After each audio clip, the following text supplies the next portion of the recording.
Hi viewers, welcome to our channel. ప్రస్తుతం మనతో పాటు భరద్వాజ్ గారు సీనియర్ జర్నలిస్ట్ ఉన్నారు. వాటితో ఒకసారి మాట్లాడదాం. సార్ నమస్కారం సార్. నమస్తే అండి.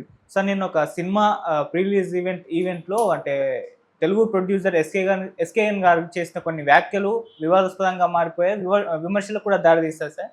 అంటే తెలుగు హీరోయిన్ల పైన ఆయన చేసిన కామెంట్స్ ఏ విధంగా ఉన్నాయంటే సార్, మేము తెలుగు వచ్చిన వాళ్ళకంటే తెలుగు రాని ఇతర భాష అమ్మాయిలని ఎక్కువగా ఎంకరేజ్ చేస్తాము, ఇష్టపడతాము అని చెప్పేసి అన్నారు. తెలుగు వచ్చిన వారిని ఎంకరేజ్ చేస్తే ఏం జరిగిందో నేను చూశాను, అందుకే వాళ్ళని ఎంకరేజ్ చేయమని చెప్పేసి అన్నారు.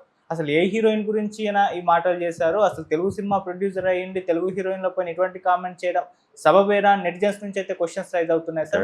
కామెంట్స్ మీరు వైష్ణవి చైతన్యని ఏదో సినిమాకి ఈయన అడిగాడని ఆవిడ ఆల్రెడీ సిద్ధు జొన్నలగడ్డతో సినిమా చేస్తోంది. దాంతోపాటు విజయ్ దేవరకొండ తమ్ముడితో ఆనంద్ దేవరకొండతో కూడా ఒక సినిమా ఏదో కమిట్ అయిందని వార్తలు ఉన్నాయి. ఇలా 2-3 సినిమాలు ఉన్నాయి ఆవిడకి. అందుకని తన సినిమాకి నో చెప్పింది ఆ అమ్మాయి అనేది, అంటే తన సినిమా ద్వారా ఫేమ్ వచ్చిన తర్వాత తనకి ప్రాధాన్యత ఇవ్వకుండా ఇంకెవరి సినిమాలకు ప్రాధాన్యత ఇచ్చింది అనే ఒక కడుపు అంటే ఏదో బయటపడింది ఇతని మాటల్లో అనేది మార్కెట్లో నడుస్తున్నటువంటి టాక్. ఎందుకు మాట్లాడుకుంటున్నారు అలాగా అంటే, ఈయన ఓపెన్ డయాస్ మీద మాకు ఒక అనుభవం అయింది అన్నాడు. ఆయనేమి ఊరికేనే అంటే పరభాష హీరోయిన్లతో ఓ సౌలభ్యం ఉంటుంది అని మాట్లాడటం కాదు. ఒక తెలుగు హీరోయిన్ని ఎంకరేజ్ చేస్తాం, తర్వాత ఏమైందో మాకు అనుభవపూర్వకంగా తెలుసు అన్నాడు. దీని మీద కౌంటర్ కామెంట్లు ఏమొస్తున్నాయంటే, అమ్మాయి ఎదుగుతున్నందుకు ఆనందించాల్సింది పోయి, అంటే నాకే దొరకనంతగా ఎదిగింది మేము ఒక తెలుగు అమ్మాయిని పరిచయం చేస్తే అనేది నీకు ఆనందకరమే కదా, నువ్వెందుకు నెగిటివ్గా మాట్లాడుతున్నావు అని కూడా ఒక కామెంట్ వస్తుంది అతని మీద. అంటే తొందరపాటు స్టేట్మెంట్లు, పరాయి భాష నుంచి వచ్చినటువంటి హీరోయిన్లతో రకరకాల సమస్యలు ఎదుర్కొని మీడియా ముందుకు వచ్చి బోరున విలపించినటువంటి నిర్మాతలను అనేక మందిని చూసాం చాలా కాలంగా. తెలుగు అమ్మాయిలు ఎవరికైనా సరే ప్రొఫెషన్ ముఖ్యం, కెరియర్ ముఖ్యం. కెరియర్ ఎవరి కోసం బలిపెట్టడానికి వాళ్ళు రారు. ఆ రోజున ఆ సినిమాలో ఆ అమ్మాయిని మీరు ఎంపిక చేసుకున్నారు, ఆ అమ్మాయి మీ సినిమాకి ఉపయోగపడింది, అంతవరకే రిలేషన్. అంటే కమిట్మెంట్ ఇచ్చేసి మీ సినిమాలే చేస్తాం, కాంట్రాక్ట్ మీద సంతకాలు ఇలాంటివి ఏవైనా ఉన్నాయా? ఆవిడ కాంట్రాక్ట్ని వైలేట్ చేసి వెళ్ళిపోతే అది లీగల్ ఇష్యూ అవుతుంది. ఇలా చాలామందికి జరుగుతుంది. చాలామంది హీరోయిన్ల విషయంలో కాంట్రాక్టులు సైన్ చేసి మా సినిమాలన్నీ చేయకుండానే బయట కమిట్ అయ్యారు అని. చాలామంది ఎర్లీ స్టేజ్లో కమిట్మెంట్ అలాంటి కాంట్రాక్టుల మీద సంతకాలు పెడతారు. అది సుశీల గారి సంతకం పెట్టి ఏవిఎంలో ఇబ్బంది పడిన సంగతి మనకు తెలుసు ఆ రోజుల్లో. ఎన్టీ రామారావు గారు విజయవాడకి కాంట్రాక్ట్ ఇచ్చి దాన్ని వైలేట్ చేసి బయటకు వచ్చేసాడు ఆయన. అంటే కెరియర్ పెరిగిన తర్వాత ఆటోమేటిక్గా ఏదో ఒక అండర్స్టాండింగ్తో వెళ్తారంటే తనని పరిచయం చేసినటువంటి సంస్థ కాబట్టి దానికి కొంత కన్సిడరేషన్ ఉంటుంది. ఏదో ఒక ఏరియాలో మేబీ రెమ్యూనరేషన్ విషయంగా తను బయట తీసుకునే దానికంటే కొంచెం తక్కువ తీసుకోవచ్చు ఆ బ్యానర్లో. అలాంటి కన్సిడరేషన్స్ ఎవరైనా ఇస్తారు, అంతే తప్ప కెరియర్ మీకోసం ఆపేసుకుని వెళ్ళరు కదా. మీరు సినిమాలు తీసే వరకు వెయిట్ చేసి, లేదు మీరు ఆఫర్ ఇచ్చే వరకు బ్లాక్ అయిపోయి ఉండటం అనేది కుదిరే పని కాదు. ఎందుకంటే ఎవరి జీవితం ఎవరి కోసం ఆగదు, ఎవరి కోసం లేరు ఇక్కడ. మనం మార్కెట్ ఎకానమీలో ఉన్నాం, ఎవరి జీవితం వారిదే, ఎవరి యుద్ధం వారిదే. ఎవరి కోసము త్యాగాలు చేయడం అనే ప్రోగ్రాం ఉండదు ఇక్కడ. వీరు త్యాగం చేయరు, వారు త్యాగం చేయరు. మీ దగ్గరకు వచ్చినటువంటి కొత్త కథలో హీరోయిన్ క్యారెక్టర్ ఆ అమ్మాయి కంటే ఇంకెవరైనా ఉంటే బాగుంటుంది అనుకుంటే ఆ అమ్మాయిని కన్సిడర్ చేసి ఇవ్వరు కదా. మీ దగ్గరకు వచ్చిన స్క్రిప్ట్లో హీరోయిన్ క్యారెక్టర్ ఆ అమ్మాయికి నప్పితేనే అప్రోచ్ అవుతారు. అప్రోచ్ అయినప్పుడు ఆవిడ లేదు సారీ నేను ఇప్పుడు బిజీగా ఉన్నాను అంటే దాని మీద మీరు ఓపెన్ డయాస్ మీద మండిపట్టడం అంటే అది మీ సభ్యతని తెలియజేస్తుంది. కానీ అలా మాట్లాడి ఉండకూడదు ఆయన, కానీ మాట్లాడేశాడు. అమ్మాయి ఎదుగుతున్నందుకు కెరియర్లో ముందుకెళ్తున్నందుకు అంటే మొదట మేమే అడుగు వేయించాము అనేది నువ్వు క్లెయిమ్ చేసుకో. మా సినిమా నుంచి ప్రారంభమైంది ఈ ప్రయాణం అని చెప్పుకో. ఇలా మేము అనేక మందిని ఎంకరేజ్ చేస్తామని చెప్పు. అంతే తప్ప నా సినిమాకి డేట్ ఇవ్వలేదు కాబట్టి వీళ్ళతో కష్టం అంటే అలాగా. ఇది అనేక ఇతరేతర వాదనలకు కూడా లీడ్ ఇస్తుంది స్టేట్మెంట్. అంటే ఇంకొంచెం ముందుకెళ్ళి మాట్లాడేస్తున్న వాళ్ళు కూడా ఉన్నారు. ఇది కొంచెం గౌరవప్రదమైనటువంటి ఆర్గ్యుమెంట్. ఏది ఆ అమ్మాయి ముందుకెళ్ళినందుకు ఆనందపడకుండా ఇలా మాట్లాడటం, కడుపు మంట అనటం గౌరవప్రదమైన విమర్శ. ఇంతకంటే దారుణమైన విమర్శలు నడుస్తున్నాయి అతని మీద. అతనికి తెలుసో తెలియదు కానీ ఇంతకంటే దారుణమైనటువంటి కామెంట్స్ అతని వ్యాఖ్యల కింద, అంటే రకరకాల వెబ్సైట్లలోనూ యూట్యూబ్లోనూ అతని కామెంట్స్, అతను చేసినటువంటి వ్యాఖ్యానం కింద కామెంట్స్ వస్తాయి కదా, ఆ కామెంట్ సెక్షన్లో దారుణమైన మాటలు మాట్లాడుతున్నారు.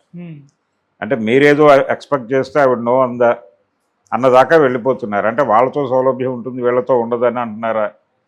ఏమిటి మీ గొడవ? మీ ఇంటెన్షన్ ఏంటో ఓపెన్గా చెప్పండి. ఈ రకమైనటువంటి ముసుగేసి కొట్టే పనులేంటి అన్న పద్ధతిలో మాట్లాడేస్తున్నారు జనాలు. తద్వారా ఆయన చేసిన కామెంట్ల ద్వారా ఆయన క్యారెక్టర్కి ఆయనే నిప్పెట్టుకున్నట్టుగా తయారైంది పరిస్థితి. ఇలాంటి వ్యాఖ్యలు చేసేటప్పుడు కొంచెం జాగ్రత్తగా చేయాలి.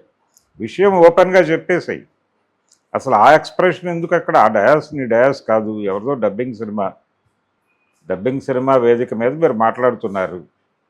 ఆ సినిమా గురించి మాట్లాడు, ఆ సినిమాకి పరిమితమై మాట్లాడు. ఈ మధ్య ఆ సినిమాకి పరిమితమై మాట్లాడటం కాకుండా కొంచెం పరిధులు దాటి విస్తరించి మాట్లాడటం అనేది ఒక ప్రాబ్లంగా తయారైంది. అంటే ప్రతి ఈవెంట్లోనూ ఏదో కనీసం 2-3 కాంట్రవర్షియల్ స్టేట్మెంట్లు దొరుకుతాయని వెయిట్ చేస్తున్నారు. లేదు వీళ్ళే సోషల్ మీడియా కోసం ఈ రకమైన కాంట్రవర్షియల్ స్టేట్మెంట్లు ఇస్తున్నారా అనేది తెలియదు. ఈ మధ్య చూసాం లైలా విషయంలో.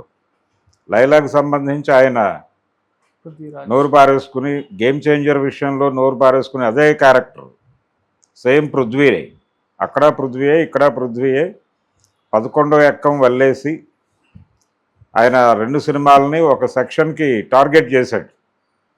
ఈ టార్గెట్ చేయటం అనేది ఇక్కడ అలా టార్గెట్ అయ్యే పరిస్థితి ఉండదు. కానీ ఎందుకు చేస్తున్నారు ఇలాగా అంటే, ఎందుకు వివాదాస్పదం చేస్తున్నారు విషయాన్ని?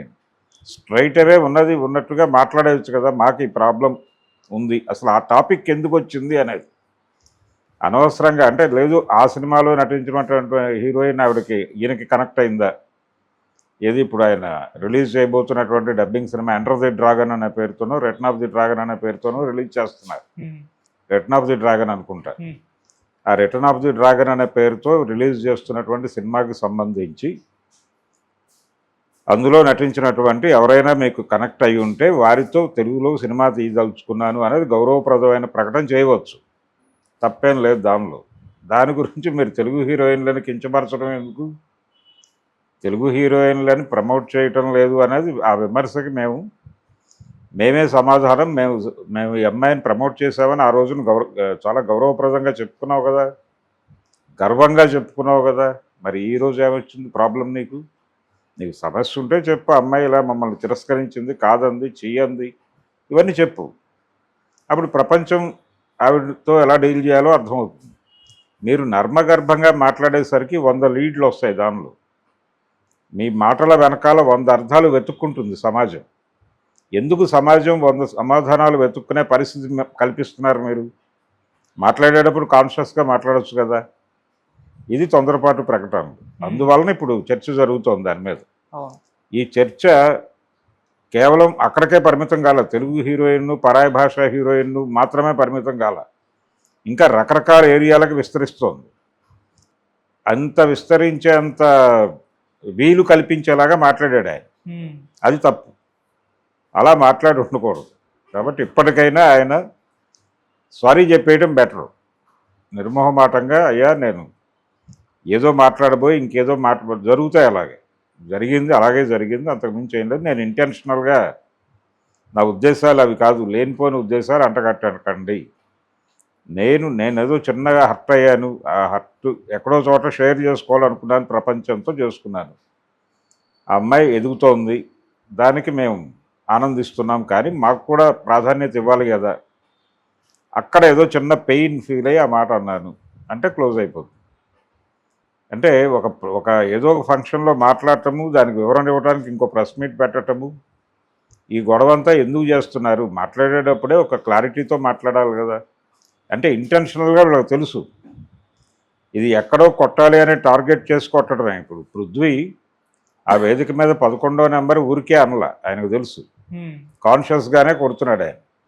గేమ్ చేంజర్ అప్పుడు కాన్షియస్గానే కొట్టాడు, ఈ సినిమా అప్పుడు కాన్షియస్గానే కొట్టాడు. వీరికి కూడా తెలుసు విషయం తగులుతుంది అని. తగులుతుంది అనుకున్నప్పుడు తను మాట్లాడిన తర్వాత అది కేవలం అటువైపే వెళ్ళదు. అటువైపు వెళ్ళాలి అనుకున్నప్పుడు మీరు ఇంకొంచెం వివరంగా చెప్పాలి. మేము ఒక తెలుగు అమ్మాయిని హీరోయిన్గా ఎంకరేజ్ చేసాం. ఆ తర్వాత ఆ అమ్మాయి అవకాశం ఉన్నప్పటికీ మాకు సహకరించలేదు. మా సినిమా విషయంలో ఆ అమ్మాయి ప్రాపర్గా వ్యవహరించలేదు. దీని పట్ల మాకు కొంచెం పెయిన్ అనిపించింది అని చెప్పి తప్పే ఉంది దానిలో. మీకు కలిగిన ఇబ్బంది గురించి మీరు ప్రపంచానికి షేర్ చేసుకుంటే తప్పే. నర్మగర్భంగా కొట్టడం ఎందుకు? మీరు పోలీస్ స్టేషన్కి వెళ్ళి ఎవరో కొట్టారండి రోడ్డు మీద అంటే ఎలాగా? మీరు స్పెసిఫిక్గా చెప్పాలి కదా. కేసు ఫైల్ చేసేటప్పుడు స్పెసిఫిక్గా ఏమిటి విషయం అనేది స్పష్టంగా చెప్పకపోతే వాళ్ళు ఎలా రియాక్ట్ అవుతారు? అది ప్రాబ్లం ఇతనితో, ఈ నిర్మాత గారితో అది సమస్య. ఓకే. పైగా నేను ఈ సాయి రాజేష్ డైరెక్టర్ మేమిద్దరం డెసిషన్ తీసుకున్నామని చెప్పి ప్రకటించాను. ఆయన్ని కూడా కలుపుకుని, అంటే ఫర్దర్గా నువ్వు తీయబోయే సినిమాలో నువ్వు చేయించదలుచుకున్న క్యారెక్టరు పరాయి భాష అమ్మాయితో చేయించాల్సి ఉంటే నువ్వు ఆ అమ్మాయికే వెళ్తావు, ఈ అమ్మాయి దగ్గరికి రావు కదా. ప్రతి హీరోయిన్ అయినా హీరో అయినప్పటికీ, ఏ నటుడైనప్పటికీ, క్యారెక్టర్ ఆర్టిస్ట్ అయినప్పటికీ ప్రతి వాళ్ళకి ఒక టాలెంట్ ఉంటుంది. ఒక ఏరియాలో కొన్ని క్యారెక్టర్లు వాళ్ళు పెర్ఫామ్ చేయగలరు, అన్నీ వాళ్ళు చేయలేరు. ఇలాంటి కామెంట్స్ ఈ మధ్య అనుకోకుండా అన్వాంటెడ్గా సుకుమార్ కూడా చేశాడు.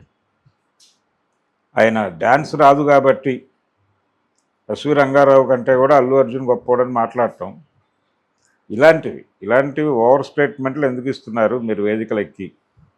ఈ వేదికలు ఎక్కి ఓవర్ స్టేట్మెంట్లు ఇచ్చుట అనేది కూడా ఒక ప్రోగ్రామ్గా మారిపోతుందా? ప్రపంచం చర్చించుకోవాలి అనే ఉద్దేశంతో, ఇంటెన్షన్తో మీరు మాట్లాడుతున్నారా? ఇలా మాట్లాడటం అయితే సబబు కాదు. ఓకే. అంటే ఆ వేదికకి మీరు ఇస్తున్న గౌరవం కూడా కాదు అది. మీరు ఒక వేదికనెక్కి ఇంకో పల్లవి పాడటం, ఇంకెవరి గురించో మాట్లాడటం, ఇంకెవరినో టార్గెట్ చేయటం ఇంటెన్షనల్గా. అంటే స్క్రిప్ట్లే ఇవ్వరు వీళ్ళకి వేదికనెక్కేటప్పుడు. స్క్రిప్ట్లే ఉండవు. వీళ్ళు ఓన్గా అక్కడికి వెళ్ళి ఏం మాట్లాడతారో వాళ్ళ ఇష్టం అది. సినిమాని ప్రమోట్ చేయడం కోసం పెట్టిన ఈవెంట్ అది.